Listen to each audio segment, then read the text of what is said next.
Oh, hello. Oh, hello. And welcome to the Comic Queens podcast. I'm Alex. And I'm Annie. And thank you so much for joining us for another buddy read installment. I am so excited. This is such a good buddy read. I have never been more happy to do a buddy read in my life, I think. I am so glad that we blindly purchased all of these books. Not just purchased Heaven Official's Blessing, but purchased the deluxe hardcover, painted edge, special edition, whatever you want to call it, entire series. And look, we committed.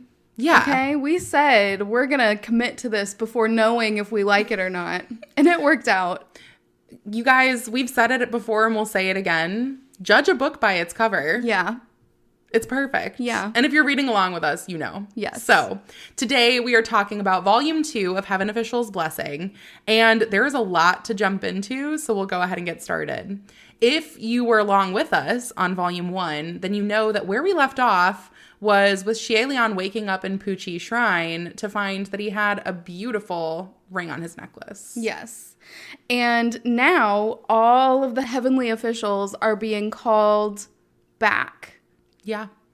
And that's a lot to process. Like, he just woke up. He's like, ugh, it's been 2 days. It's been 2 days. He's like looking at this ring and he's like, well, it's around my neck. I could leave it here because I've got work to attend to. But I probably shouldn't. I should probably take it with me. Because this is a dilapidated shack. Yeah.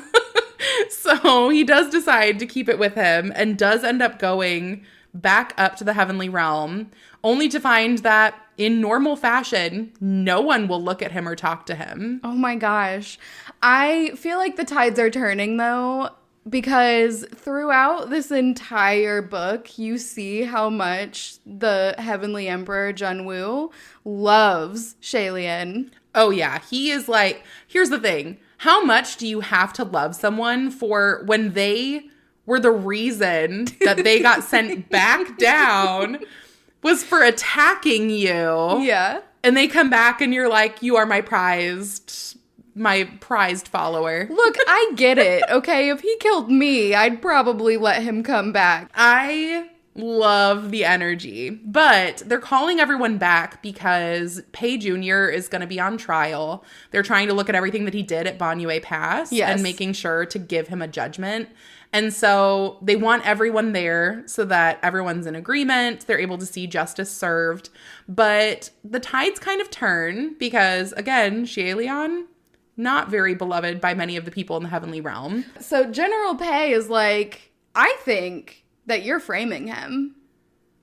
And it's all your fault. And the reason being because he's like, I know for a fact that some of these wounds that were caused by Crimson Rain Saltflower. So you're colluding with an enemy. And he's not necessarily wrong. Yeah, and they kind of just say, well, let's deal with that later, okay? That's a separate issue. Yeah, Junwoo's like, that's not why I called you here. We're getting off topic. Yeah. So, fortunately, Pei Jr., at least, like, the respect is there for me because Pei Jr. is like, I did this. Like, stop trying to beat around the bush. Stop trying to fight for me. Let me, atone for my sins, basically. Yeah, he's like, I did this. I'm gonna be banished. You need to stop embarrassing yourself. Yeah. And honestly, Pei Ming has a history of embarrassing himself. Yeah. With all of his various escapades. So Pei Ming is not happy about it, but Pei Jr. does get sentenced. And Junwoo dismisses everyone except for Xie. Yeah, because he needs to have a private discussion with him, which you assume is because he's friends with Hua Chung. Nah. No, not really at all. It's because he has a secret Scooby-Doo mission for him. And also, he's like, I can't believe that you've been ascended and you haven't come to see me again. He's like kind of offended, like, wow, I can't believe we've been in the same place and you've refused to even make the extra effort to see me. But also, glad you're back. Yeah. So here's where we learn that a heavenly official, an unknown heavenly official at this point, has put up a distress signal. And this distress signal is not just like, hey, there's a problem over here. It's like, I am in mortal peril. Yeah. This is imminent doom for me. This is my last chance to get help. Yeah. And it's called like the ascending fire dragon. Yeah. It takes all of their power to put it out. It's like a signal, like a distress signal flare. Yeah. And Jinwoo was like, so I kind of had a second reason for calling everyone here. I wanted to see who's missing because someone put up this distress signal 7 days ago. And I need to figure out who it was. I can't trust anyone, not a single person, except for you. Xielian is trustworthy, except for if you look at the fact that he definitely admitted to working with the enemy. But he doesn't, he is trustworthy because he's not going to lie to you about it. He's like, I can't lie to Jinwoo and say that I don't know Hua Chung because I do. Yeah, and Jinwoo's like, listen, okay, I know that you're working with him. Just be wary. Yeah. Like, don't be stupid. Don't touch his sword and, you'll be fine, probably, maybe. Yeah, so it's fine. So Xielian goes out on this secret mission, and Junwoo did ask him, like, oh, is there anybody you want to go with you? Someone you trust? And he's thinking about what it was like to have Feng Xin and Mu Cheng last time, and he's like, I think I could do this. Like, it's fine. Yeah. So the god is like, well, I'll send somebody with you that's super trustworthy. And, like, they seem to, you know, like you as well. And it turns out to be the Windmaster. Yeah. The Windmaster, his new bestie. Yeah. 100%. And Windmaster, like, it seems almost like Xielian is taken aback. He's not used to having friends or people who are, like, willing to look out for him. But the Windmaster is, like, excited to work together. The Windmaster is like, this kind of chaos, right up my alley. Yeah. And I love really, it. I love Windmaster. I do too. So right away, we see that Xielian and all of us get a shock because the Windmaster is not only a goddess, but is also a male god. Can, like, gender swap back and forth. Apparently, they all can if they want to. It's very common, yeah. And the reason being because things get mistranslated over time, and so a lot of people had reported that he was a woman, and so he ends up being more powerful when he is in his woman form because more people are praying to him as a woman. Yeah, which I love. I do too. I love that he leans into it. He's like, I'll be a woman. That's fine. And he tries to get everyone else to lean into it too. He's like, hey, Xielian, you want to be a woman with me? This could be really fun. This could be great. And he's like, maybe later. He's like, look, I dressed up as a bride in volume 1. I don't think that I need to do this right now. They do end up going to the ghost city. Mm-hmm. And we get a third person that joins us here. His name is Chen Chu, and he is the Prince of Yang'an, the empire that took over Shenle. Yeah. And who was like the successors after him, has now joined him.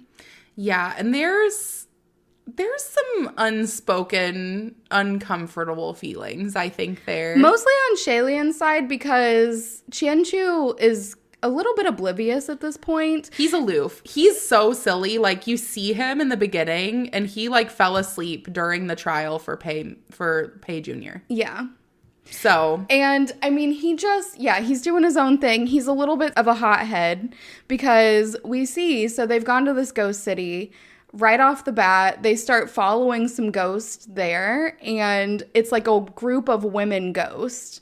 And then, so as they're traveling into the city, Xielian and the Windmaster end up getting separated because they think that the Windmaster, is a female ghost with them, and they're like, oh, you have a great face. We have to go and get a face like yours. So they're trying to take him to get a makeover. And Xielian is just like, all right, I guess I'll just walk around. I don't know what to do now.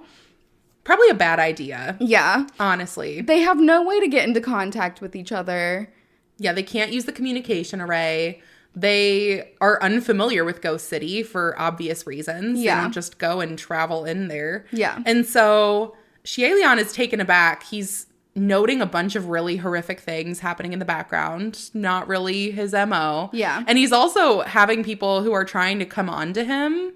Yeah, there's a ghost lady who, like, will not give up. And it's kind of funny because he didn't have to do this, but he did it kind of willingly. Where this ghost lady is just continuously like, hey, why don't you come and be with me and, like, I'll show you a good time. And he's like, no, thank you. And so all the ghosts around him are like, hey, you old hag, like, get out of here. He clearly doesn't want your attention. And he's like, no, it's not her. I am impotent. Like, poor Shaelion, just making himself the laughing stock everywhere he goes. All the ghosts are like, that is hilarious.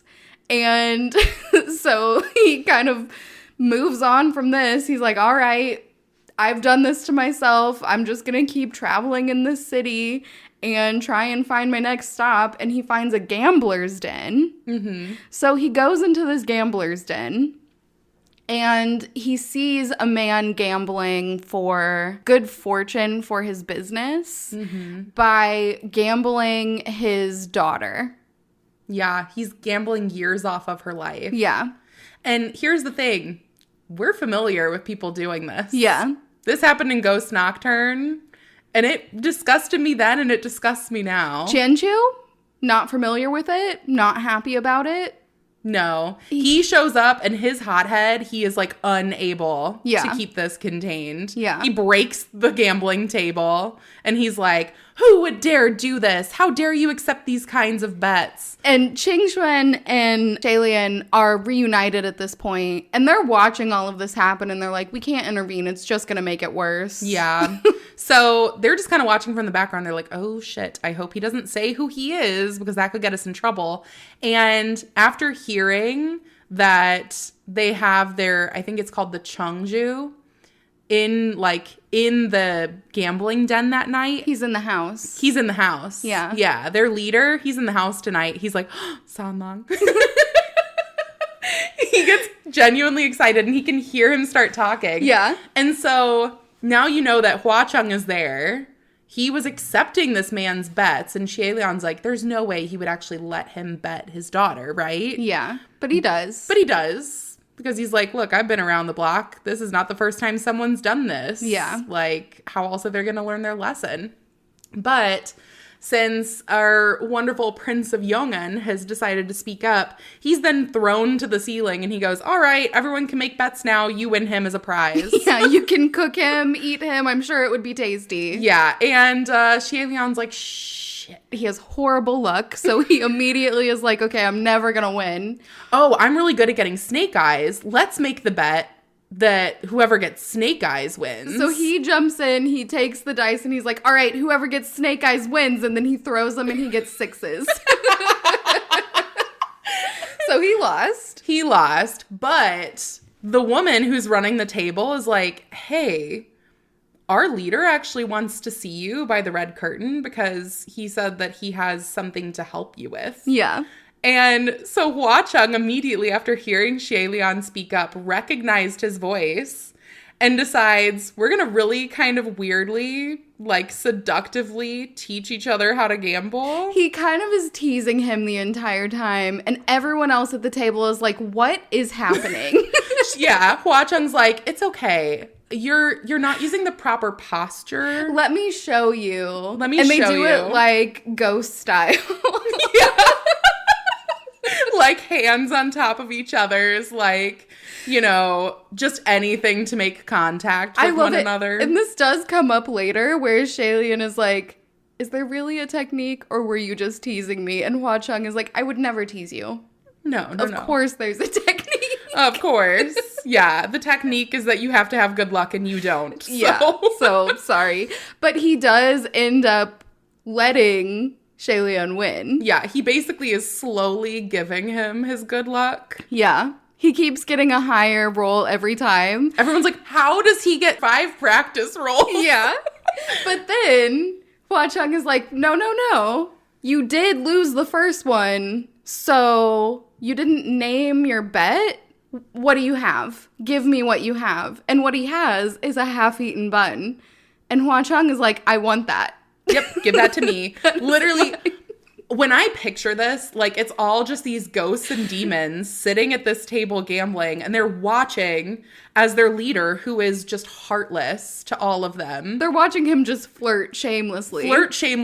Train this man how to win. He gives him 5 practice rolls before giving him the real one. And then he's like, congratulations, but you owe me this thing. Oh, and also the bet is totally fine. I know that man had to bet years off of his daughter's life, but I'm going to take your half-eaten bun.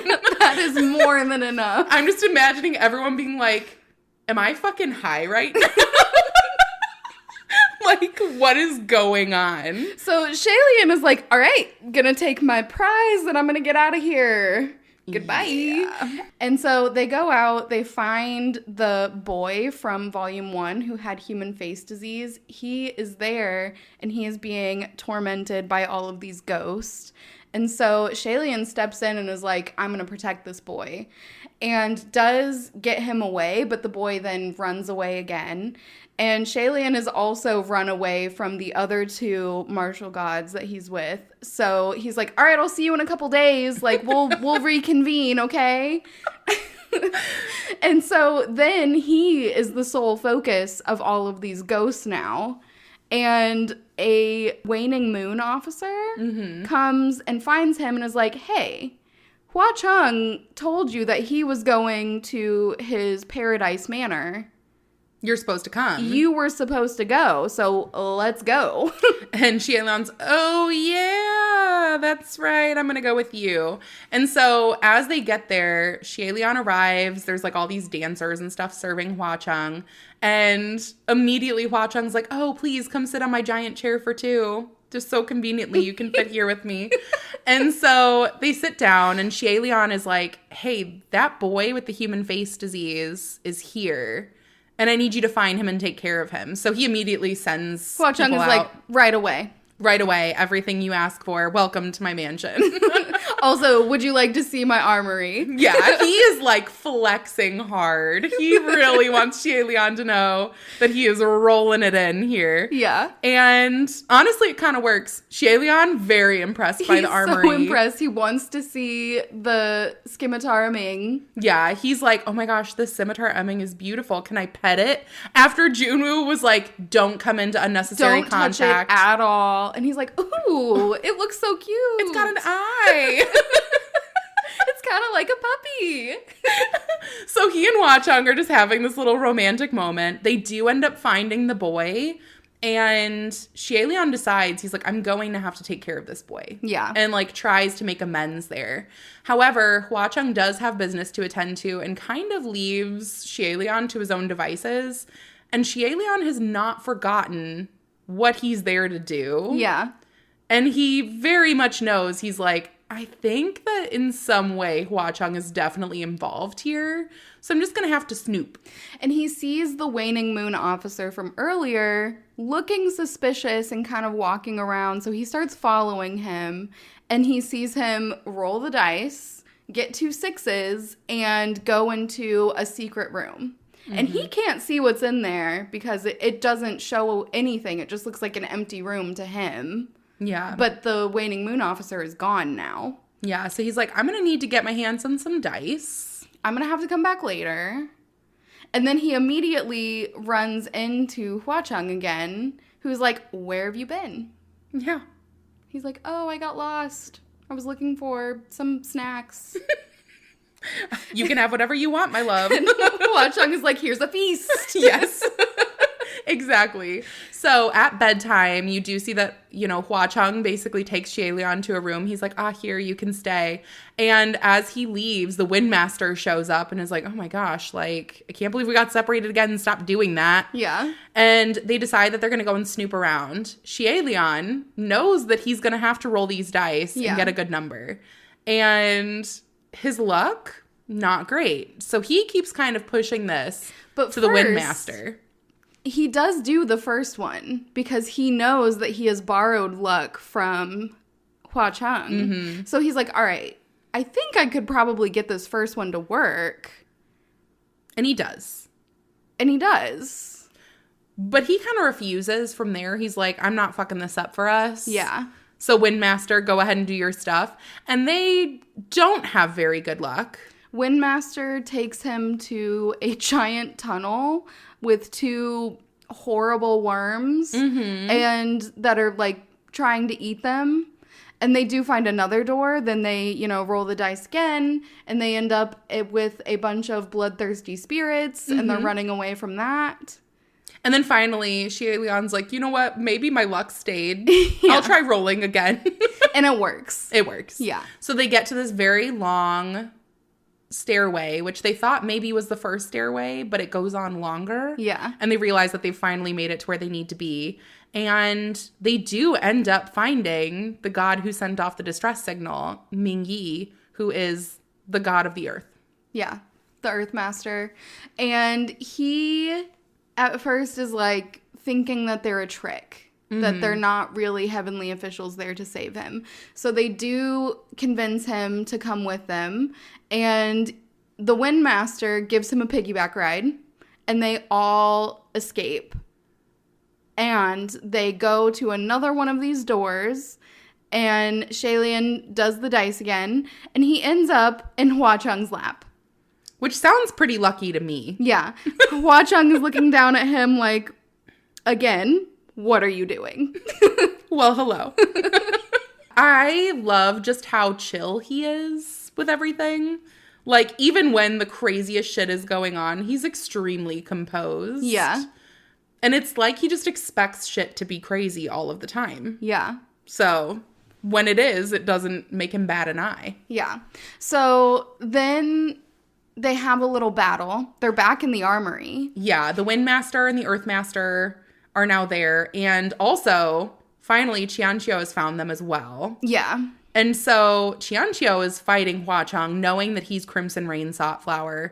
Again, super hot-headed, not really thinking things through. Yeah.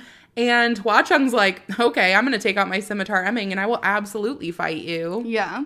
Because fuck you, this is my house. And Xie-Lian is like, no, guys, let's all calm down. So he goes to block the, the first blow of these swords. He ends up starting a fire that the Windmaster flames until the entire Paradise Manor burns down. Yeah, everything catches fire. And Hua Cheng, again, unfazed. So Xie-Lian's like, okay, this went bad.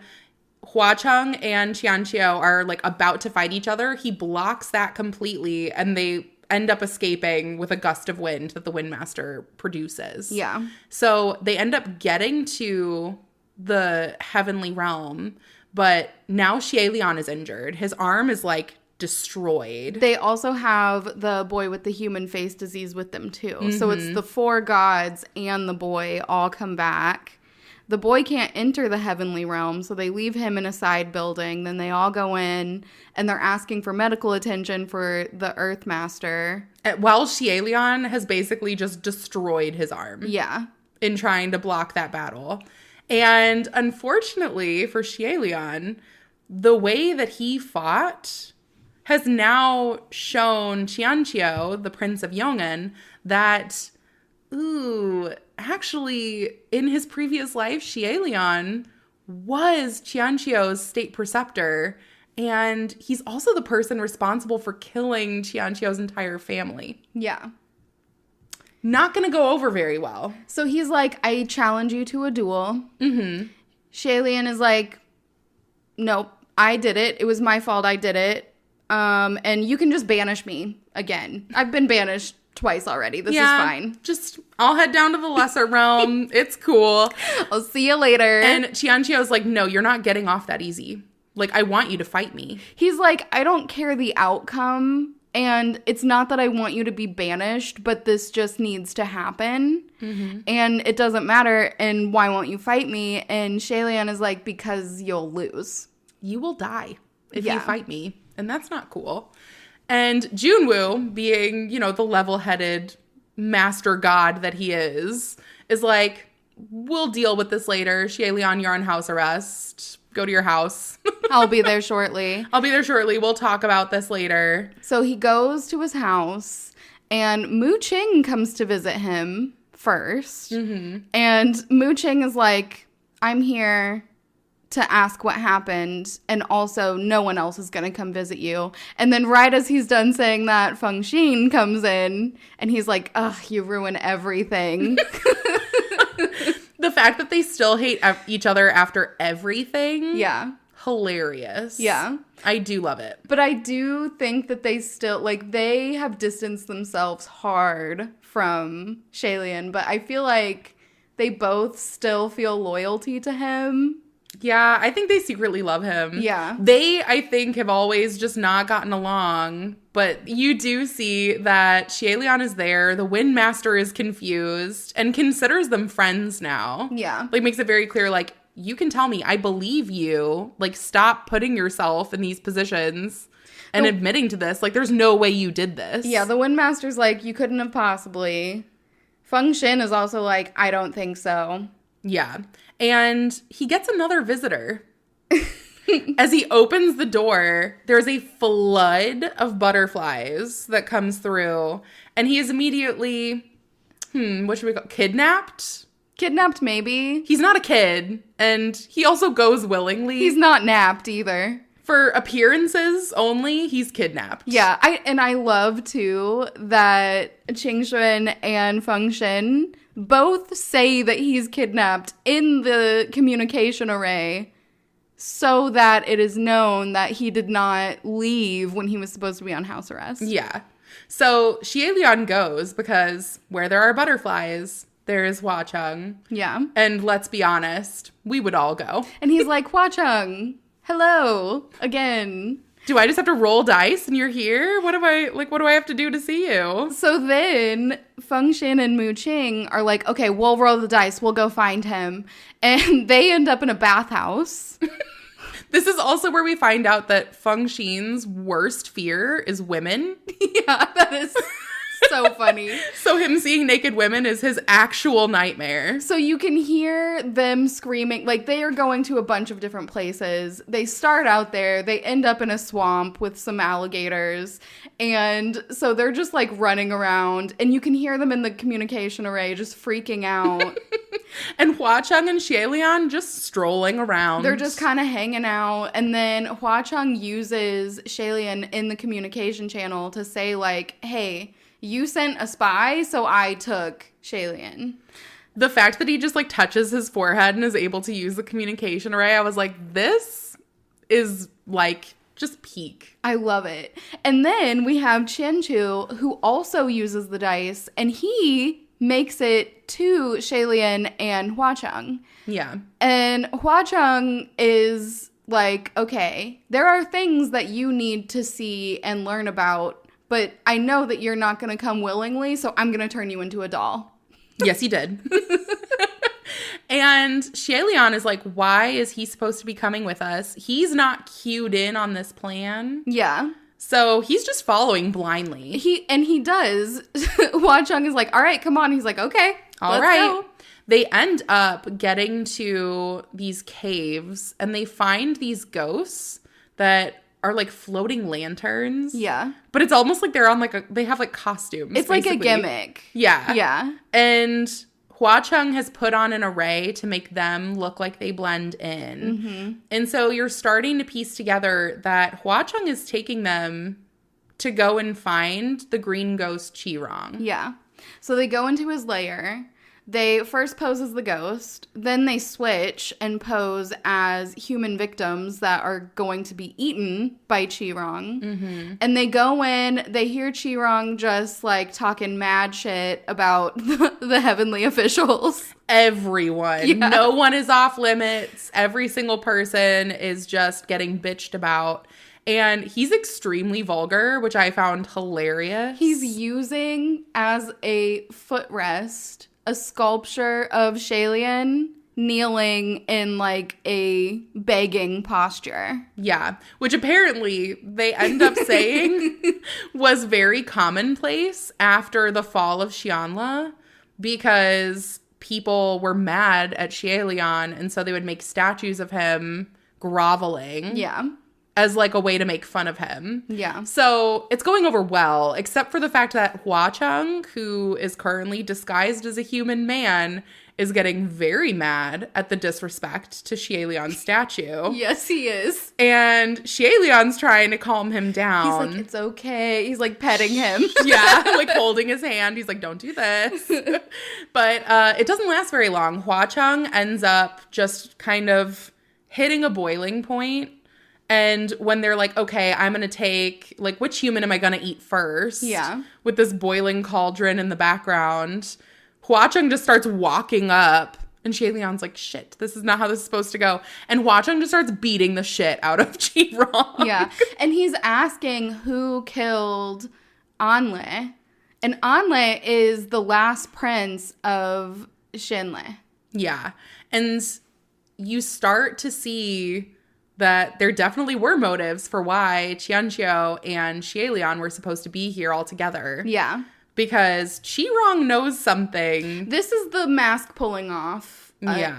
We're going with the Scooby-Doo metaphor. Yeah. The masks are being revealed. And truthfully, there was a mask, and it was revealed that Qi Rong looks surprisingly very similar to Xie Lian. Yeah. Because he's his cousin. His blood cousin. Yeah. And he always thought it was weird, Xie Lian did, that the ghost had the exact same name as his cousin. What a coinky-dink. But ghosts are not supposed to or don't ever use their real human names when they turn into ghosts. So everyone was like, he would not do that. That would be so dumb. But he did that. That's exactly what he did. He is that dumb. So, Qi Rong is kind of realizing that his cousin is here. And he's taunting him like, oh, my beloved cousin, what brings you here? And Qianqiu ends up getting so mad at the mention of Prince Anle, who was his friend from childhood. Mm-hmm. He's like, my parents worked to restore peace between the Yong'an and the Xianle people. And Prince Anle had his nobility restored by my parents. Yeah. And he was my childhood friend. And he was, like, he died of an illness. My entire family was murdered. You're bringing this up in front of me. Who are you? Who dares to speak about this? And Qi Rong is like, you think that your state preceptor was the one who killed your family? And he loses it laughing in their face. And he's like, no, I did that. He wants the credit. Yeah. He wants the credit for being evil. Well, he is crazy. He's insane. And so we find out the big plot is that Qi Rong and Anle had a plot against the entire royal family to get revenge. For them killing off most of the people of Xianle. Yeah. And Xie Lian kind of just walked in at the end. And when he heard the king say that they needed to wipe out all of the people from Xianle, he decided that instead of doing that, in order to keep the peace, he would just kill the king and take all the blame. Yeah, the king was already injured. Might as well just end the suffering and also prevent the suffering of all the Xianle people for the decisions of Prince Anle. Yeah. And so you find out that Xie Lian was responsible for the death of 2 people. It was the king, and when he went to confront Anle about what he had done, instead of being remorseful or anything else, Anle was like, join me, we'll kill off the rest of them. And Xie Lian goes, okay, no, like, there's no reasoning with you, you're done. Yeah. So he did kill 2 people, but he kind of took that weight on himself and was like, I killed 2 people for the betterment of everyone else. Because if you were able to blame it all on me, you wouldn't take it out on the people of Xianle and you could still live in peace. Yeah. And it worked. It did work. But also, from Qianqiu's perspective, you just manipulated this entire situation. The person I thought who was my best friend my entire life was plotting against me the entire time. Yeah. My family is gone.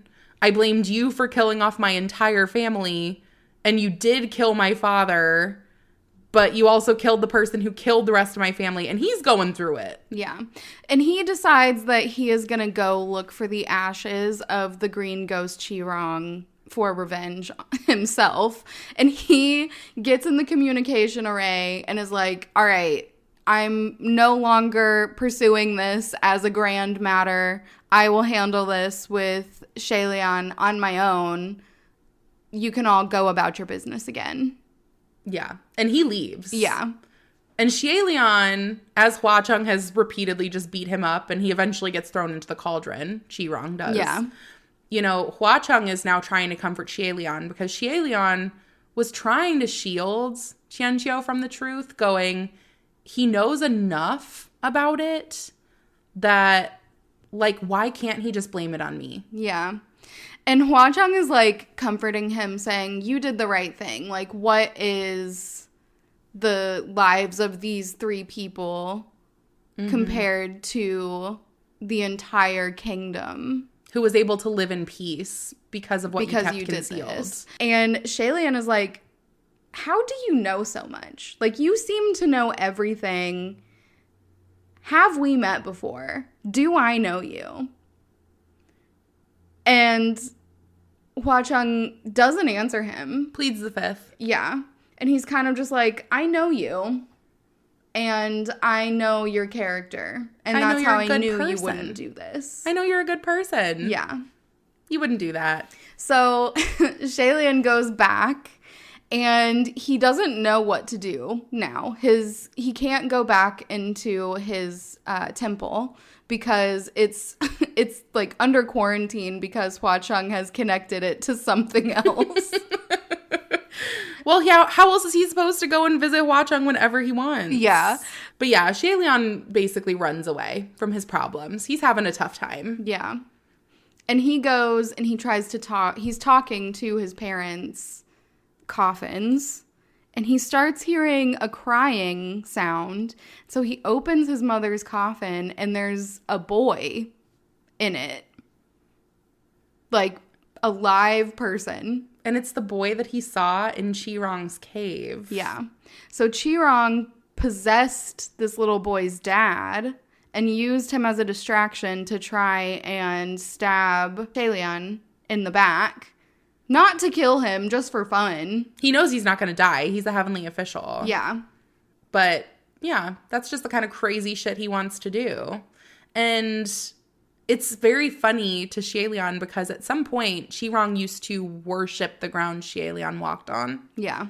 And it was after the fall of Xianla, it just completely flipped the script. He's the one who had all of the statues commissioned. To have him kneeling and groveling. Yeah. So then he has like a little mini battle with the dad, and the little boy is like, don't kill my dad, please don't kill my dad. But he's like, I have to get this evil spirit out of him. And it kind of cuts before you find out what happens. And we go back in time to before Shaelian ascended the first time. And we get to see everything that we heard in the beginning. So we get to see him do this performance that he was supposed to do where he messed up. He was late. He ended up catching a little boy. Yeah. And so it ended early. So it's back to that time.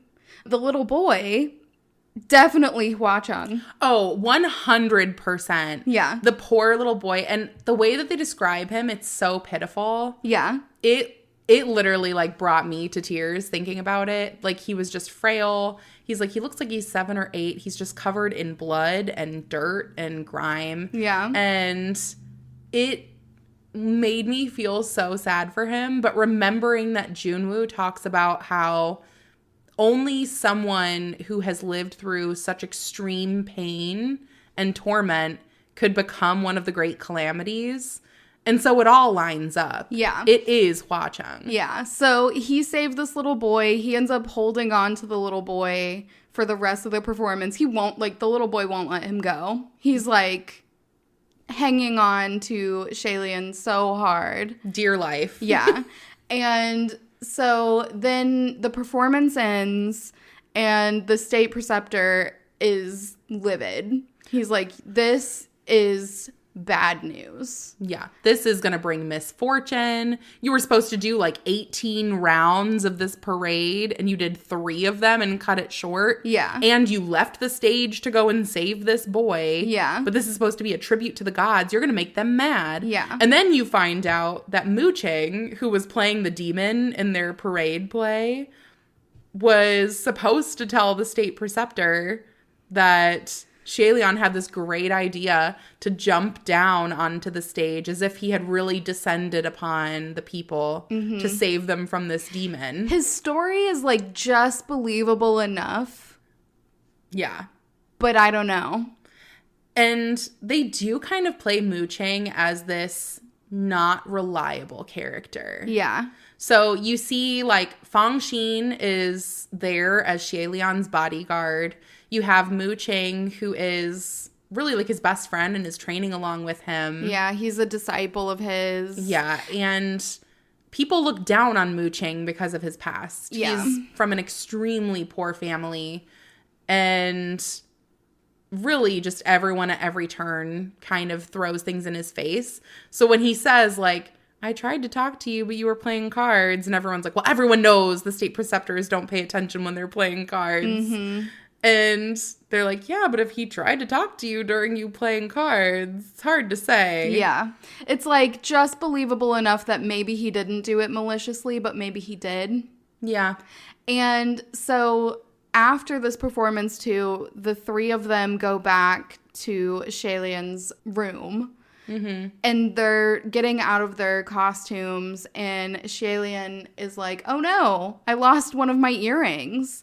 And Mu Cheng is tense about this. Feng Xin is accusing not Mu Cheng, but just saying like, well, someone may have taken it. We have to go look for it and see. Mu Cheng takes this as a direct attack. So you find out that years ago, when Xie moved in, there was a missing piece of gold leaf from this like childhood game that rich people play, where they play with gold to make houses.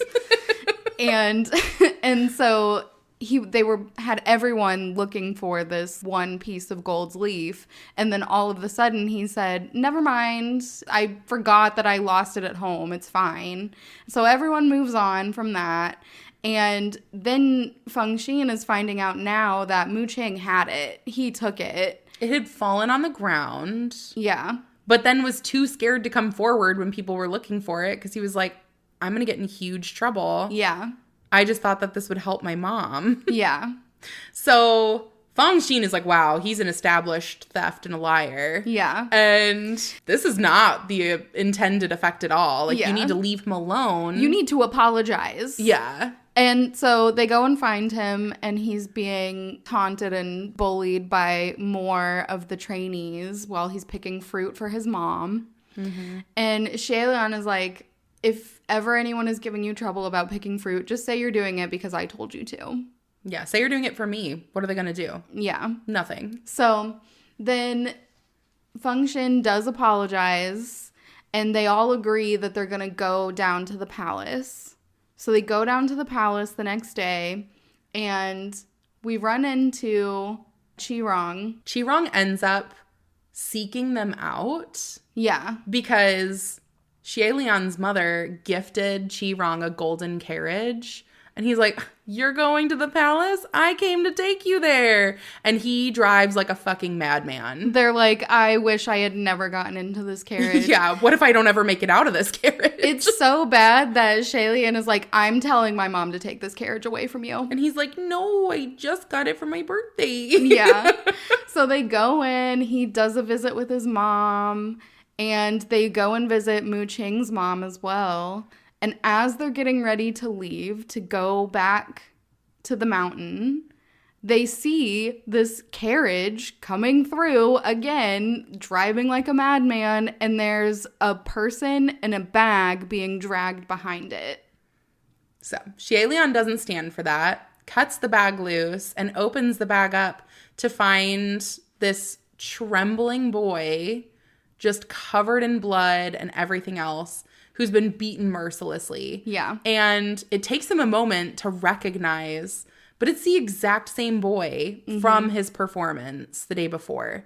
And Chi-Rong kind of comes circling back and is like, oh, well, he refused to die like he was supposed to when he was supposed to fall from the building. And he's the one who ruined your performance, so it's his fault. Yeah, so there's like a huge kerfuffle with Chi-Rong just like causing havoc and Shailian being like, you can't do this. It all ends with Feng Xin like breaking Chi-Rong's arm. Shailian puts him under arrest, not Feng Xin, Chi-Rong. Yeah. They all go back to the palace and they go immediately seek medical attention for the little boy. And then also Chi-Rong gets to go and have his arm looked at. Yeah. The king and queen come in. The king is a dick. And historically has problems getting along with Shailian. Yeah.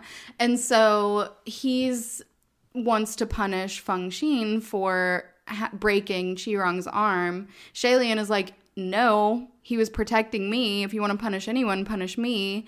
That ends with Feng Xin just breaking his own arm to make amends. Yeah, talk about like just trying to end the awkward fight between the two. Yeah. Because he literally was just watching it and felt so awkward. He's like, it would just be better if I ended this by breaking my own arm. Yeah, so he does. To be fair, Shailian did say, he's like, just do the punishment to me. And the dad is like getting in his face about how he wouldn't be able to handle it. Yeah. And I'm not going to lie, I would have wanted to leave the room too. So it's fine. And Chi-Rong is very pleased to have seen the self-inflicted pain. All of this gets him a month being grounded to his palace. Which Shailian very quickly points out to his mother is not fair. Yeah. He's like, this is going to continue unless you give him a harsher punishment. Yeah. And obviously she's not going to because we know that he turns out to be a horrible ghost. Yeah. But they end up leaving. They bring the boy with them because they're like, we can't leave him. He doesn't have a family. And so we'll take him up with us. They put him back in the palace of Qianle. And then Shailian goes back to the state preceptors and they tell him, like, okay, you have two options. Either you take away one of the 5 senses of this boy or you go and publicly apologize and then stare at a wall for a month. And the state preceptor's like, I think the second one's better. Yeah. You know, you don't actually have to stare at the wall. And then realizing he's standing in front of Junwoo's statue is like, as long as you're really sorry. And Shailian's like, no, I'm not doing either of those. Not doing it. Yeah. I'm going to go with the third option, which is the gods actually wanted me to do this. And if they didn't, then why would I even want to ascend? Yeah. Because I did the right thing. Yeah. And if they said that it's wrong, then they're wrong. Yeah. So then while they're having this discussion, all of these ghosts start escaping from their confines that they've been like sealed into all of these jars. Mm-hmm. And they're all heading towards the Palace of Qianle, which of course they are. Of course they are. The Palace of Qianle catches fire. Yeah. All of these ghosts are around, and you see that Feng Xin and Mu Qing are trying to hold off these spirits. They're trying to keep everything in. They're like, we don't know what happened. It has something to do with the boy. Yeah, they're all coming to the boy. And Shailian refuses to accept that it's the boy's fault. He's like, let go of your array. Just let the ghosts free. And he catches the strongest ghost, which makes all the rest of them lose their direction. Yeah. So then they kind of just like willingly go back to their jars. Yeah, the state preceptors are like, your leader's gone. Get back in the jar. And they're accept. Like, you got me. You got me. So they do end up going back, and everyone is blaming this boy. And the state preceptor tries to divine this boy's fate. Yeah. And is like, oh, he's got the worst fate I've ever seen in my life. Like, and anything that comes into contact with him will end in ruin. Yeah. He doesn't have bad luck himself, but he will give everyone bad luck, which is why all of this stuff is happening now that you're in contact with him. And Shailian, they're able to acknowledge that bad stuff has been happening, but Shailian refuses. He's like, no, it's fine. Just like, rubbing the boy's back, trying to calm him down. It's not your fault. It's not your fault. Everything's okay. And just kind of says, like, okay. Then they have a philosophical discussion of, can we change his fate? Where the state preceptor's like, no. Not without causing a worse fate for someone else. And you know what? I think that he's going to take the worst fate. And that's why he has bad luck permanently. Yeah, he wants to give his good fate and fortune to the boy. Yeah. And in exchange, he takes all the bad fortune, which is why Hua Cheng now is giving him good fortune. Yes. End. The boom. Well, actually, they do decide that they're going to go on a long journey, but then end. After more stuff happening. There are 6 more volumes. Yeah. 8 volumes total. End of volume 2. Boom. Mic drop. We know we've done it 3 times, but that's okay. This one is for real. Yes. That's the for real one. We faked you out the first few times. I love this. I really hope that now they've kind of taken us to the second arc, that we're really going to get to walk through all of Xie Lian's past. Yeah. And by that, he has multiple lives that we're going to have to look at. Mm-hmm. So I'm really excited to see where Hua Cheng fits into this. You know. It's going to be like they're connected at multiple points. Yeah. You know? And I really do think, like, when he met this little boy, the little boy didn't have a name. I really think that the reason that Hua Cheng is so connected to the name Sanlong is that at some point, that is the name that Xie Lian gave him. Yeah, he goes by the name Hung Hunger right now, which means little red, which is just adorable. Which Hua also means red. Yeah. Or means flower, actually. When I looked it up, Hua Cheng stands for, like, Flower City. Mm-hmm. Yeah. But he's known as Crimson Rain Flower, so he's always associated with that color red. Yeah. So I do love all of that imagery playing in here as well. I adore it. I love it. I love it. If I could somehow just, like, take volume 3 and absorb it into my brain right now, yeah, I would do it. After this, we're going to read the manhwa. Yes. After that, we may need to look into the anime. Yeah, really, I just think this entire series is something I'm going to need to, like, make sure I'm eating up all of it. Just consuming all forms of media. Yeah. I also was really upset because I was hoping that this would be like an audiobook, because I feel like this one just keeps you entranced the entire time. Yeah. But I love this. I'm so excited to see where this goes.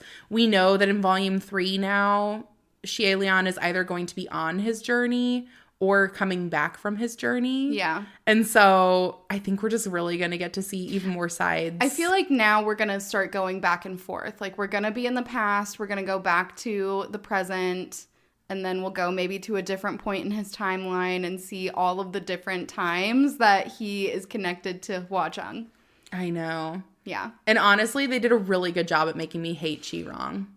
Oh my gosh, he's such a hateable character.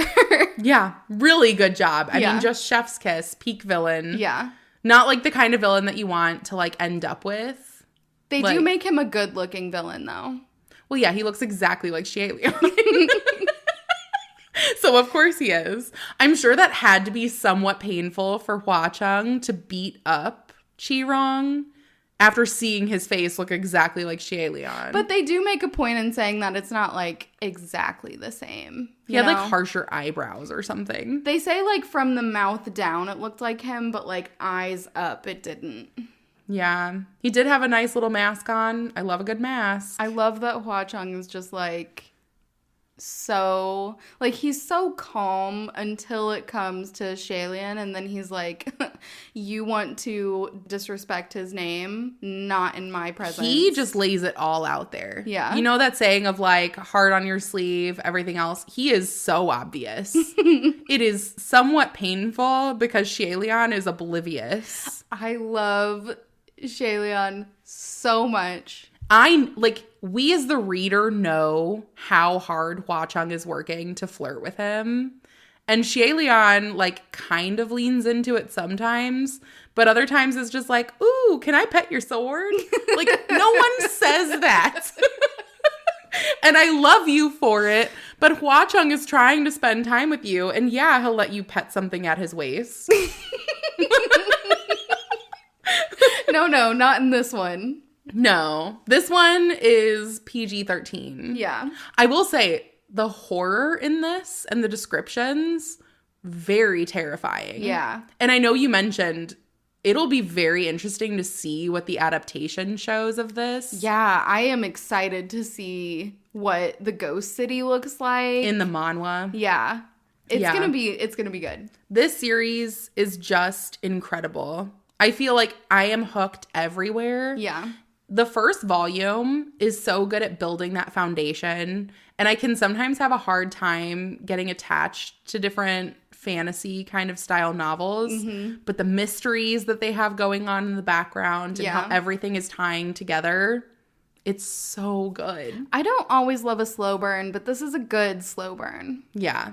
I want some payoff. I do want there to be some romance. Well, I think there will be eventually. Yeah. We are only on 2 out of 8, so we'll find out next time. You'll find out next time, too. So I hope you're all reading along with us. Thank you all so much for joining us on this buddy read, and we're looking forward to talking to you all on the next one. Goodbye. Bye.